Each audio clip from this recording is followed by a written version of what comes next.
大家好，欢迎来到看大陆节目，我是美玲。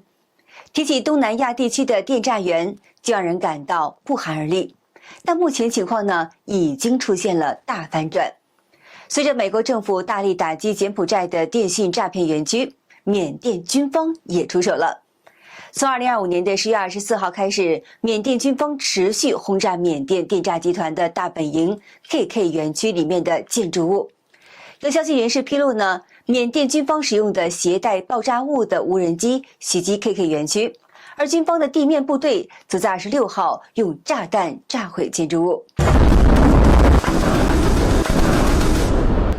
这就导致园区里至少有2000多人纷纷逃往泰国，他们中要数中国人与印度人居多，有的人骑车，有的人步行，甚至有部分人呢跳河尝试游泳到泰国。整个场面堪比是战乱期间的难民潮。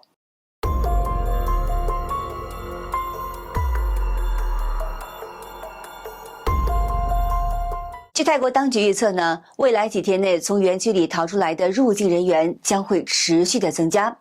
泰国政府目前正在筹备多个临时的收容所。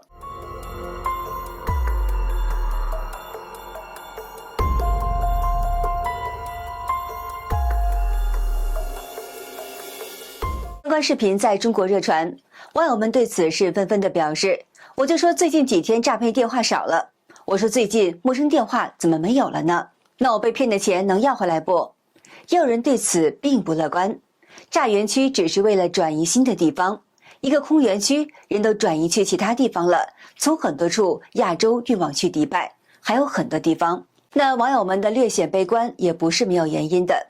据缅甸当地人讲呢，附近10多个诈骗园区仍然在运作，那些逃跑的诈骗分子已经搬进去了。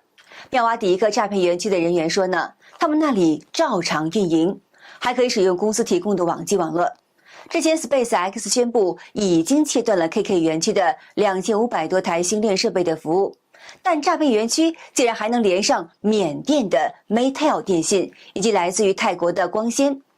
网传的视频显示呢，有些建筑物的确还亮着灯。有网友指出，被炸的都是马仔，重要人物早就溜了。说这些爆料也并非是空穴来风。近日，泰国警方拦截到一个开往妙瓦底的卡车，上面有60台星链卫星通讯设备。警方怀疑这些设备是提供给诈骗园区使用的。台湾国防安全研究院研究员沈明世告诉海外的中文媒体，在园区里的这群人被炸以后四散，他们可能在短时间之内会另外寻找据点。诈骗集团呢，可能还不会完全瓦解，至少让缅甸的政府面对美国或面对东协的压力已经减轻。据悉呢 ，KK 园区地处缅甸和泰国的接壤边境贸易重镇妙瓦底郊区，该园区是重大网络犯罪和人口贩运的枢纽，有来自于世界各地的人被骗到那里，他们被迫从事网络诈骗，每年能够造成高达数百亿美元的经济损失。而缅甸轰炸 KK 园区的时间点也是引人关注。那几天呢，美国贸易代表正在马来西亚谈判，而美国总统川普当时也在东南亚访问，参加东盟的峰会。在缅甸军方轰炸 KK 园区之前，美国司法部已正式起诉了太子集团老板陈志，指控他领导的国际犯罪网络涉及到人口贩运、强迫劳动以及加密货币诈骗等重罪，还将其掌控的高达150亿美元的比特币资产予以没收。陈志跌倒，英美吃饱，美国突然查封了陈志手里12.7万枚比特币，价值超过150亿美元，折合人民币呢就超过1000亿了。仅仅在一夜之间，陈志就被美国抢走了上千亿资产。可这笔钱呢来的并不干净，基本上都是黑钱。为什么？因为陈志就是潜伏在幕后的、令人闻风丧胆的东南亚电诈产业中的无冕之王。陈志今年38岁，原籍在福建，后入籍柬埔寨，甚至获得了所谓的公爵的头衔，拥有中英柬埔寨国籍。据美国起诉文件显示，陈志在24岁时就进入了柬埔寨房地产市场。他从2015年起开始主导太子集团，在超过30个国家都设立企业。表面上看起来呢，他只是做房地产、金融和消费服务，暗地里却在经营亚洲最大的跨国犯罪组织之一。而他的事业迅速扩张，背后则是中共公安部和国安部的有力支持。陈志虽然让人闻风丧胆，但在中共的包装之下，他竟然以慈善家的面目出现。3月22日，太子慈善第4届陈志奖学金颁奖典礼隆重举行，100名名校大学生从2500名申请人中脱颖而出。最新呢，这个所谓的陈志奖学金不仅提供全额奖学金和生活的津贴，太子慈善还给学生们提供课外的培训。表面看来呢，他似乎是十分的慷慨，但有多少大学生、年轻人怀揣着美好梦想想找工作，结果却被陈志这个中国同胞一举骗进电诈园呢？现在被美国司法部通缉的陈志，曾被我们的一些媒体写成是年度企业家、社会责任典范。那些站台敢于担当、锐意进取的报道，如今读来格外刺眼。诈骗我们中国人的钱转移到海外，然后再换成加密货币，最后呢被美国全盘收去了。这就是陈志啊，他因为杀了一个韩国人，美国全网通缉87年的福建人，柬埔寨电诈老板。最离谱的是，电诈老板居然在中国的形象是慈善家，你懂吧？11年前，他还是柬埔寨的公爵、华人企业家、著名的慈善家。那么1年后呢，他就是全球头号的通缉犯，掌控着10个电诈园区，日赚3000万美元啊！哎，但是你别看他表面上那么风光啊，30出头啊就有上千亿身家了，你不觉得很奇怪吗？那么根据美国司法部公布的起诉书来看啊，他的财富的核心正是来自于那些隐藏在柬埔寨的电诈园区，你知道吗？光是他手下的其中2个窝点，就搜出了1250多部手机，养着7万多个摄像账号。那里边那些干活的人呢，好多呢都是被骗过去的中国人呀、越南人呀，他们的护照被扣了，24小时被盯着。陈志被通缉的导火索则是与韩国人有关。据韩媒报道，一名叫做朴明杲的韩国22岁大学生，疑似在2025年7月底被犯罪团伙以2000至3000美元从柬埔寨金边转卖到中国势力盘踞的波哥山电诈园区，在那里遇害。据一名韩国外交官指出，2025年1月到8月期间，据报共计有330名韩国人进入柬埔寨以后失踪，或者是被强行扣留。截止到今年的8月份，仍有大约80人的安全没有得到核实。据说呢，也有2名英国人被骗到柬埔寨电诈园区。对此呢，有国内网友发图对此进行了总结：陈志害了个韩国人，骗过去2个英国人，美跟韩出手，电诈园区解散，众喽啰速打猢狲散。陈志仓皇出逃，下落不明。他绑架上万中国人取零件，什么事儿也没有。害了一个韩国人就彻底完蛋了。要不是害了这个韩国人，他仍然是在国内获奖无数，和中国红十字会紧密合作的优秀企业家。中国人对此呢，也是感到非常的讽刺。中缅边界查出了1万多张的电话卡，1万多张，我就想问一句，电话卡不都得是要实名的吗？你看我们去买个卡，刷脸、拍照、签字，那为什么人家是一堆一堆的在用啊？你看这一次如果不是美国的通知，我都不知道获得社会责任典范奖的陈志是诈骗首脑。翻开陈志之前的报道，那是妥妥的企业家、慈善家。你看，还在2021年、2022年连续2年获得中国财经峰会社会责任典范奖。这位女士指出，一个骗钱的人居然还能当模范，真的是骗子都能洗白成正能量了吗？这话问得好，答案呢也是肯定的。中共治下，这种事就这样堂而皇之的发生了。网友犀利地指出，中共组织和正常人类不是一个物种。就在中国民众纷纷惊呼为何陈志此前一直被中共以正面形象大肆宣传时呢，中共喉舌显然也是接到了来自高层的命令，纷纷删除此前吹捧陈志的文章。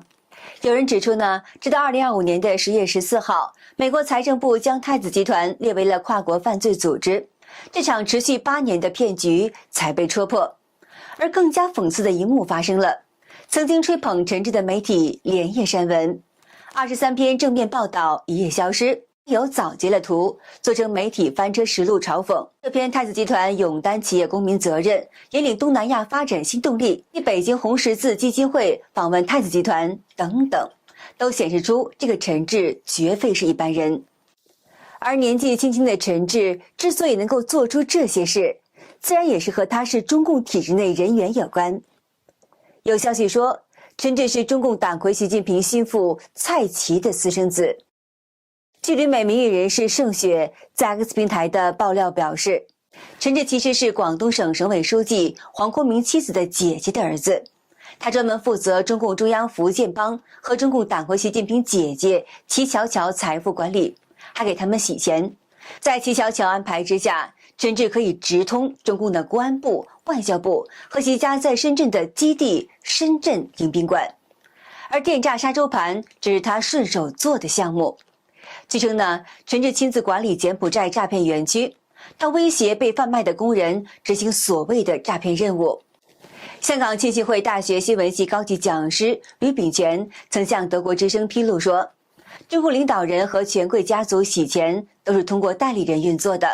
他们不会自己使用自己的真实姓名，也不会把自己运作的模式来展示出来。吕秉权表示，由于中共权贵家族几乎都是这样运作洗钱的，而这也就成了他们的一个共识。只要在政治上没有大问题，那么中共权贵家族就不会出乱子，因为他们已经形成了利益上的互相制衡。曾在太子集团任职的中共前特工 Eric 也对此进行爆料说，太子集团其实与中共安全部门的关系密切，实际上呢，也是中共在柬埔寨乃至东南亚的重要代理人之一。太子集团为中共在海外的行动提供了全方位的支持，从资金、人力再到运输工具方面，可以说是无所不包。而陈志的太子集团本质上来说呢，就是中共特务系统的资金库以及后勤基地。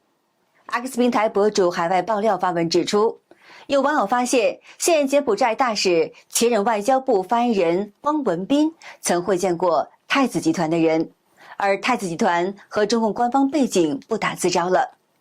那么和之前缅北一样，中共政府曾经表扬过太子集团，北京的红十字会呢还曾访问过太子集团，有多个中共官媒或者是相关的机构都曾为太子集团背书，但目前文章大部分已经下架了。其实呢，中共当局早就不装了。太子集团中共总部就位于北京市的朝阳区，即汇集了宝格丽酒店、7号艺术馆、阳光上东小区、798艺术区等多个联合谋害中国男星于朦胧的地方。这就是中共的政治中心北京辖下的重要区域。而中国大陆 B 站还曾出现了大量汪文斌出任柬埔寨大使的相关的视频。这则视频呢是汪文斌大使履新欢迎会，弹幕评论区则是一片讽刺之声。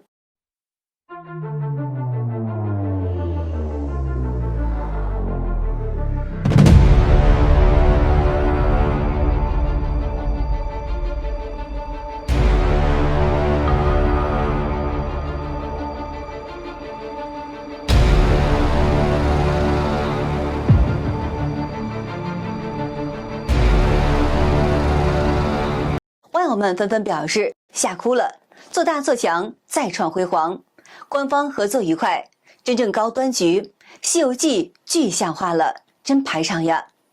虽然网友们没有直言汪文斌和陈志的具体关系，但有人总结出了这些在海外的横行的电诈集团的特点，难以置信。一条集合了绑架勒索、抢劫诈骗、拐卖妇孺、贩卖军火、非法持枪、制毒贩毒、故意害人的产业链，被轻飘飘地统称为电诈。这是地球上最黑暗的恐怖组织。看来呢，关于中共的真面目已经被中国百姓不断地认清了。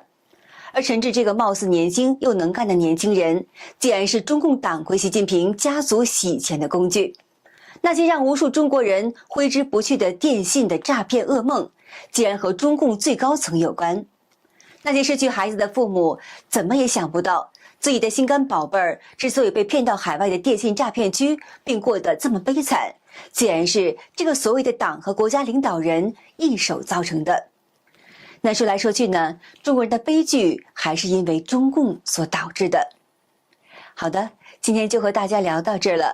点燃希望，为正义发声，请您关注看大陆节目，并且分享给您的朋友们。感谢您的支持，我是美玲，我们下期节目再见。